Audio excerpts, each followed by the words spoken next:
வணக்கம், welcome back to freedom Tamil channel. நான் உங்களோட சனாரா. இன்னைக்கு நான் உங்களுக்கு ஒரு கதை சொல்ல போகிறேன். இது ஒரு உண்மை கதைங்க. இந்த கதை இல்லைன்னா இந்த ஒரு லைஃப் ஜேர்னி நிறையா பேரை இந்த உலகம் முழுக்க இன்ஸ்பயர் பண்ணியிருக்கு.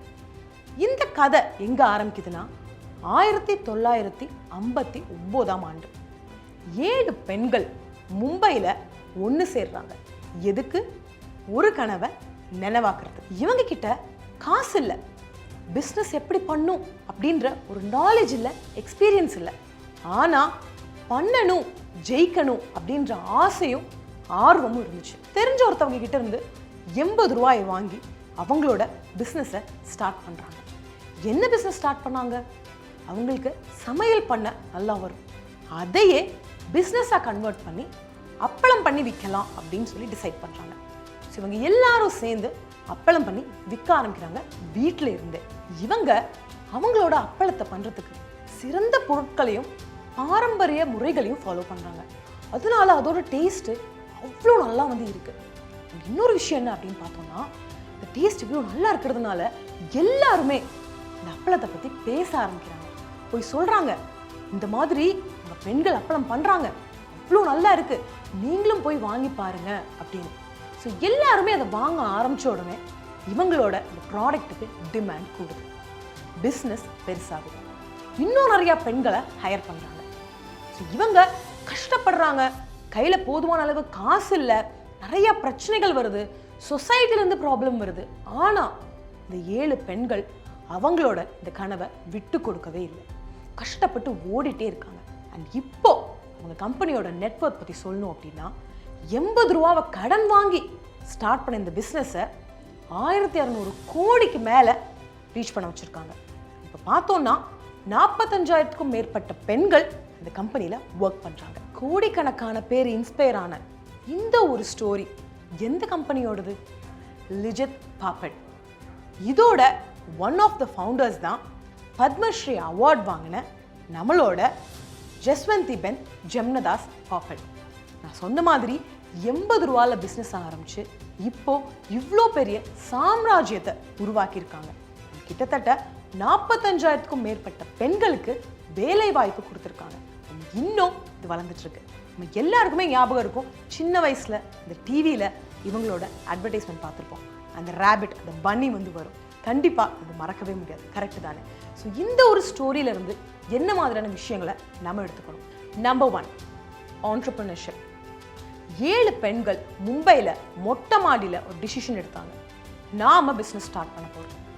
அவங்கக்கிட்ட பிஸ்னஸ் நாலேஜும் இல்லை, எக்ஸ்பீரியன்ஸும் இல்லை, போதுமான அளவு காசும் இல்லை. ஆனால் இவ்வளோ பெரிய ஒரு சாம்ராஜ்யத்தை உருவாக்கியிருக்காங்க, இவ்வளோ பெரிய கம்பெனியை உருவாக்கியிருக்காங்க அப்படின்னா கண்டிப்பாக அங்கே ஆண்டர்ப்ரனர்ஷிப் இருக்குது. கரெக்டு தானே?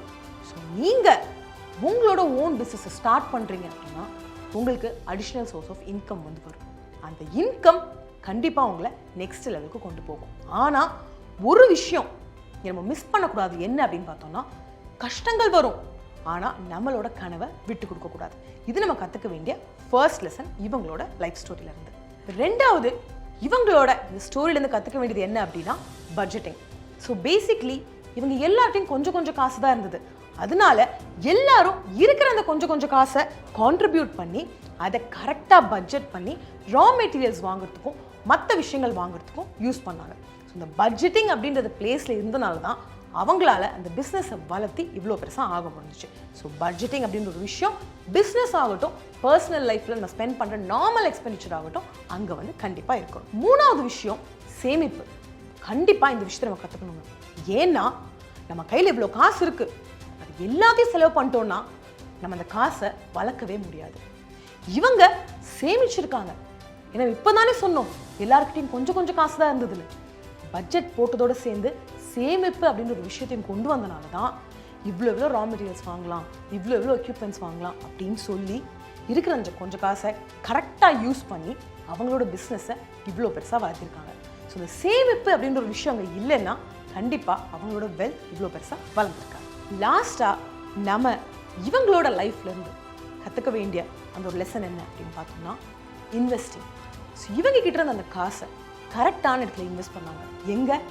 அவங்களோட ரா மெட்டீரியல்ஸ் வாங்குறதுக்கும் உங்களுக்கு தேவையான அந்த எக்யூப்மெண்ட்ஸும் மிஷினரிஸும் வாங்குறதுக்கு. ஸோ கரெக்டான இடத்துல இன்வெஸ்ட் பண்ணதுனால அவங்களுக்கு ரிட்டர்னாக என்ன கிடைச்சிது? அவங்களோட பிஸ்னஸ் வளர்ந்துச்சு. ஸோ நீங்கள் உங்களோட காசை கரெக்டான இடத்துல இன்வெஸ்ட் பண்ணுறீங்க, அது மியூச்சுவல் ஃபண்ட்ஸ் ஆகட்டும், ஸ்டாக் மார்க்கெட் ஆகட்டும், இல்லை உங்களோட பிஸ்னஸ் ஆகட்டும், கரெக்டான இடத்துல இன்வெஸ்ட் பண்ணீங்கன்னா கண்டிப்பாக உங்களுக்கு ரிட்டர்ன்ஸ் வந்து கிடைக்கும். ஸோ இன்றைக்கி நான் இந்த ஸ்டோரியை உங்கள் கூட ஷேர் பண்ணிக்கிட்டதுக்கு காரணம் என்ன அப்படின்னா, நம்மள நிறையா பேருக்கு இல்லை, எல்லாருக்குமே கனவுகள் இருக்குது. ஆனால் ஏதாவது ஒரு ரீசன் சொல்லிட்டு அந்த கனவை தள்ளி வச்சுடுறோம். என்னால் பண்ண முடியல, ஏன்னா இதெல்லாம் காரணம். ஆனால் நீங்கள் யோசிச்சு பாருங்கள், 80 ரூபாயில் ஒரு பிஸ்னஸை ஸ்டார்ட் பண்ணி இவ்வளோ கோடி ரூபாய்க்கு இந்த கம்பெனியோட நெட்வொர்த்தை கொண்டு வர முடியும்னா அங்கே உழைப்பு இருந்திருக்கு, அவங்க டிட்டர்மைண்டாக இருந்திருக்காங்க, அவங்களோட கனவை விட்டு கொடுக்கல, கண்டிப்பாக அந்த கனவுக்காக அவங்க சண்டை போட்டிருக்காங்க. ஸோ நீங்களும் உங்களோட கனவுக்காக சண்டை போடுங்க, கண்டிப்பாக நீங்கள் ஆசைப்படுற அந்த வாழ்க்கையை வாழ முடியும். ஸோ இந்த ஒரு ஸ்டோரியை சொல்லிவிட்டு, டேக்அவேஸ் ஆன அந்த 4 பாயிண்ட்டையும் சொல்லிவிட்டு நான் இந்த வீடியோவை முடிக்கிறேன். அடுத்த வீடியோவில் அடுத்த கதையோட நான் உங்களை பார்க்குறேன். அது வரைக்கும் நன்றி, வணக்கம்.